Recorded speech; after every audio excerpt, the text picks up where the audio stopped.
pertama karena memainkan chip. Kadang ada team fight yang bisa mereka menangkan, kadang ada juga yang mungkin bisa dijawab oleh teman-teman dari Onyx. Ditambah mereka punya counter setup dengan hadirnya Krok dari Onyx. Jadi setiap team fight yang ingin coba untuk dibawakan oleh EVOS harus dikalkulasikan dengan matang dan benar-benar dengan kalkulasi penuh. Yes, ini dia pertarungan Derby International. Di mana yang satu memiliki piala M-Series, yang satu memiliki piala MSC. Siapa yang memenangkan Derby International? Soalnya piala mana tepuk tangannya? Let's go to the lane of down. Masuk ke dalam game yang pertama dari Derby International dengan best of 3 series. Menjadi penentuan juga apakah Onyx bisa bounce back setelah mengalami kekalahan di hari kemarin. Karena secara drafting bisa dibilang cukup powerful.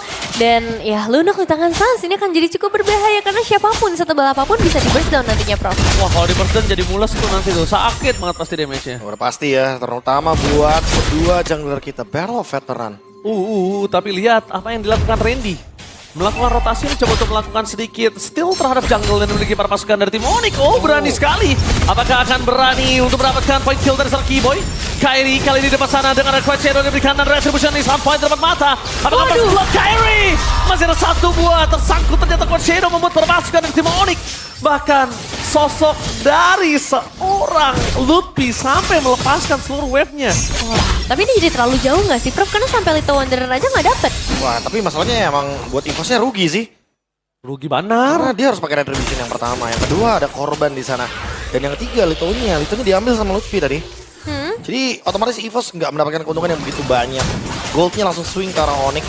Farmingnya juga masih aman dan Erlan terkena poke yang begitu banyak dari Yoyo Blitz yang dibawa sama Skylar. Jadi landingnya nggak begitu aman untuk di gold lane sepertinya. Iya, pressure lumayan kerasa sih. Ngebuat dari Onyx bahkan udah pegang keunggulan ke angka yang cukup tinggi dari masing-masing individualnya.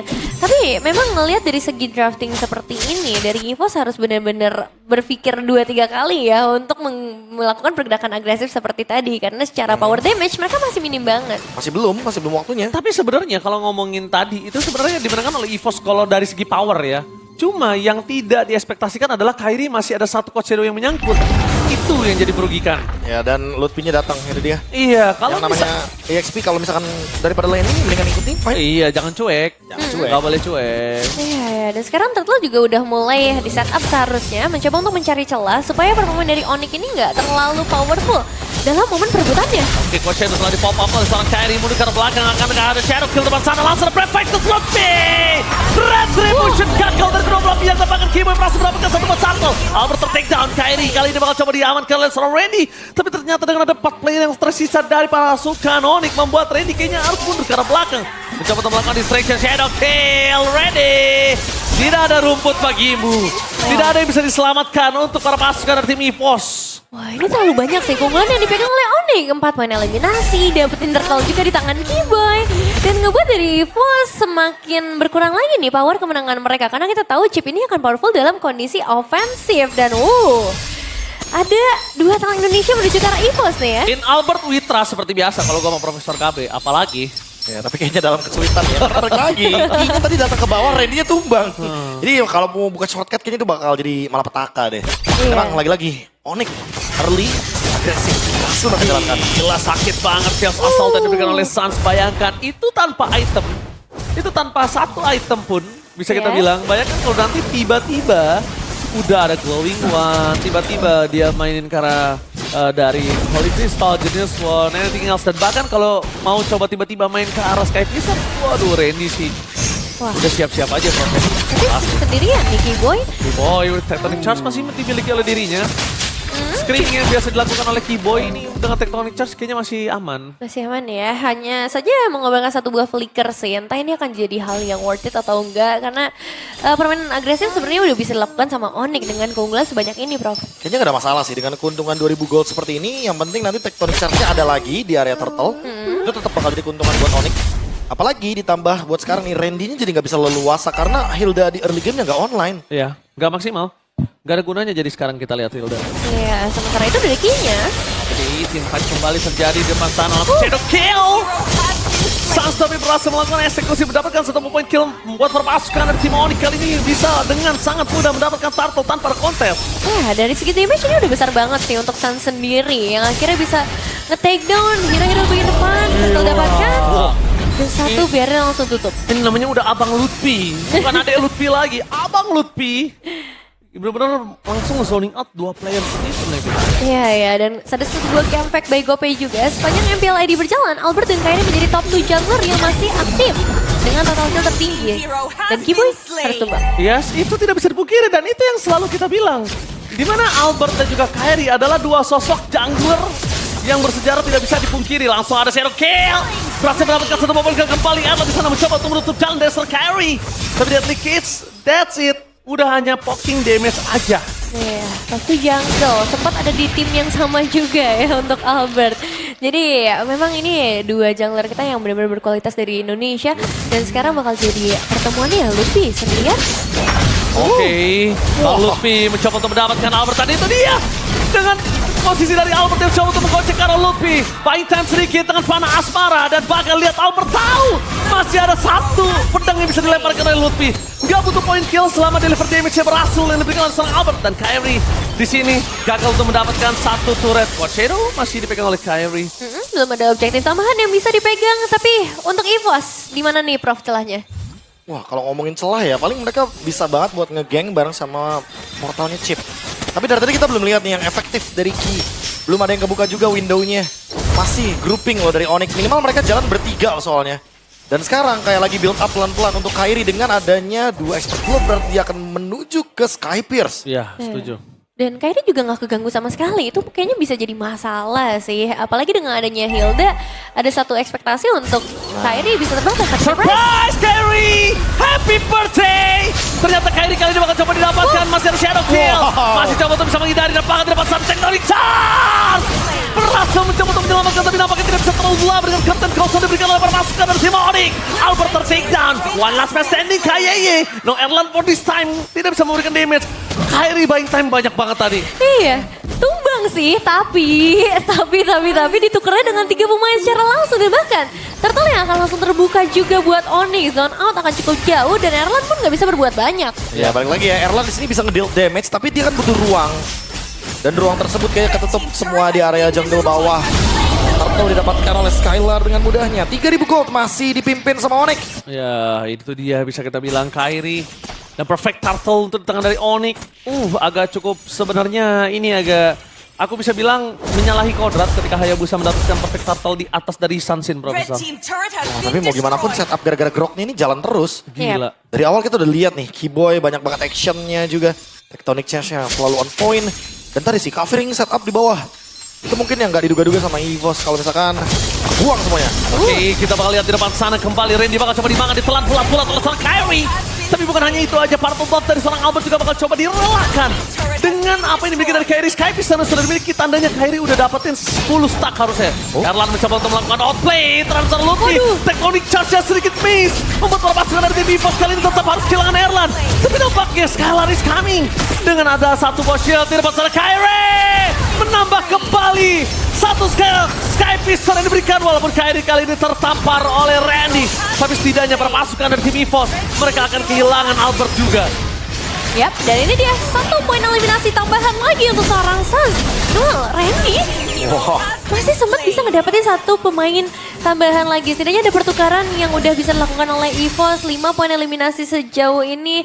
Tapi tetap sih, ini Sunsnya udah lahir prematur dan Suns belum tumbang sama sekali. Endless War ya, ini terus-terusan. Dan bertambah lagi total kill dari Kairi 1.300. 1.300.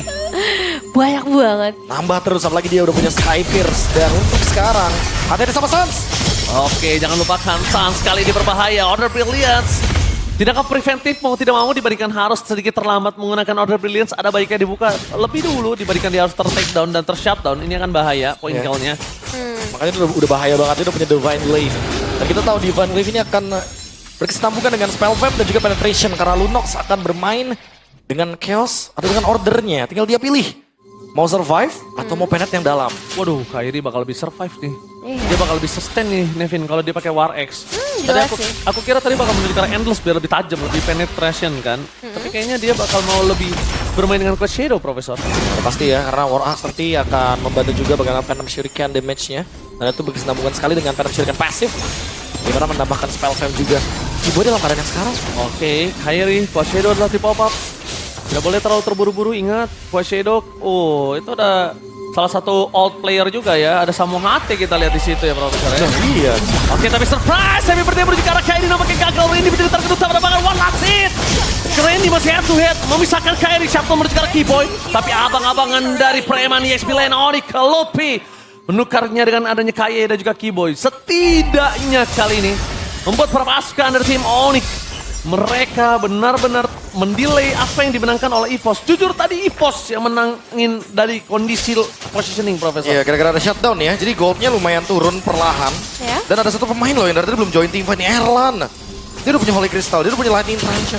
Erlan is coming. Itu dia damage-nya. Menuju delay, cancel depan sana, damage yang memang besar, mencoba dihindari dengan Lutfi, tapi sayangnya ada Kairi menyambut tangan kuat Shadow. Shadow yang menuju ke arah belakang, double kill dapatkan oleh Lutfi, dan pakai satu stun terakhir menutup jalan pulang untuk Randy. Astaga, Lutfi kembali berulah di Land of Down. Wow, ini tim fight yang gak ready sih sebenarnya untuk EVOS. Karena sebenarnya di tim fight sebelumnya kita ngelihat Erlan bisa mengunggulkan inner turret yang bahkan dari Onyx aja belum pegang inner turret dari EVOS. Tapi karena masuk dari arah yang berbeda, ini ngebuat Onyx malah ngedapetin celahnya. Mulai dari shadow kill yang langsung bisa dibuka oleh Kairi, dan sekarang ada turtle yang bisa dipegang oleh Onyx. Queen Swings dari Lutfi. Semakin lebih sustain dia. Astaga, Di Lutfi. depan ada Oracle juga kan. Cooldownnya akan semakin lebih leluasa digunakan. Brave Fighters udah pasti bisa di spam sama Lutfi. Apalagi buat keadaan kayak lawan Bane kayak gini kan. Dan tadi Bane-nya dipegangin terus. Erlan jadi nggak leluasa untuk melakukan team fight. Albert tumbang 4 kali.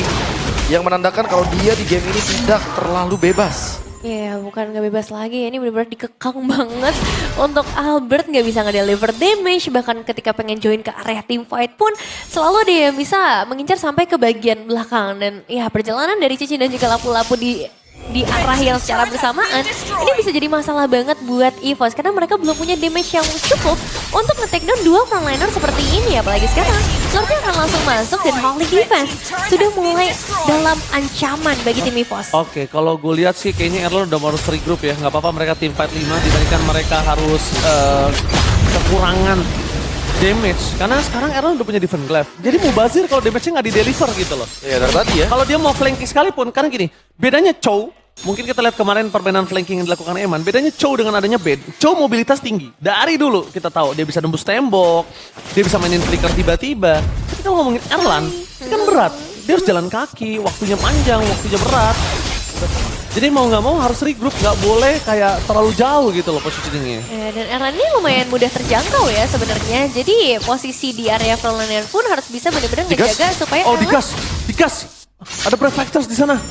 Oh, Keyboy, head assist. Oh, oke. Kita bakal lihat ada gebrakan dari Tectonic nih harusnya di depan sana dan langsung ada Rondel. Russell di-poking oleh Kyrie dan menandakan kalau mereka nggak mau di team fight di sini, mereka akan di netral objektif. Iya, dan EVOS juga langsung narik ya. Mereka nggak mau adanya satu keributan yang nggak menguntungkan sama sekali buat mereka sebenarnya. Kalau harus ada yang hilang kuantitas dalam posisi mereka harus mendefensif 3 lane secara bersamaan. Tapi Randy sedikit terjebak.